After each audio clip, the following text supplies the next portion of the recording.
Hi friends, నా పేరు విజయ్ ప్రేరణ motivation channel. జీవితంలో చాలా కోల్పోయాను, చాలా నేర్చుకున్నాను. అందరూ అవసరాల కోసం మాత్రమే మనతో ఉంటారు.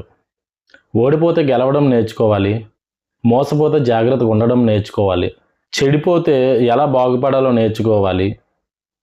గెలుపుని ఎలా పట్టుకోవాలో తెలిసిన వాడికంటే ఓటమిని ఎలా తట్టుకోవాలో తెలిసిన వాడే గొప్పవాడు. డబ్బు లేకపోతే ఇంట్లోనే విలువ ఉండదు, అలాంటిది సమాజంలో ఎలా ఉంటుంది? ఒకప్పుడు మనిషిని చూసి, మనిషి గుణము చూసి దగ్గర అయ్యేవాళ్ళు. ఇప్పుడు డబ్బులు చూసి మాత్రమే దగ్గర అవుతున్నారు. ఇది ఎప్పుడు మనం గ్రహించుకోవాలి.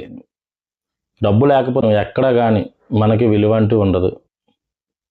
గర్వంతో బతకడం కాదు, ధర్మంతో బతకాలి.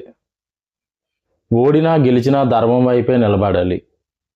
ప్రశ్నిస్తే శత్రువు అవుతావేమో, కానీ ప్రశ్నించకపోతే జీవితాంతం బానిసగానే మిగిలిపోతావు. సామాన్యుడి చేతిలో బ్రహ్మాస్త్రం, సమాచార హక్కు చట్టం అమల్లోకి వచ్చిన రోజు అనుభవంతో చెప్తున్నా, ఎవరితో ఎంతవరకు ఉండాలో అంతవరకే ఉండు. మితిమీరిందో చాలా ఎదుర్కోవలసి వస్తుంది. నిన్ను ఎవరూ నమ్మడం లేదని బాధపడటం కన్నా, ఎవరిని నమ్మాల్సిన అవసరం నీకు లేదనుకుంటే ప్రశాంతంగా బతకగలవు.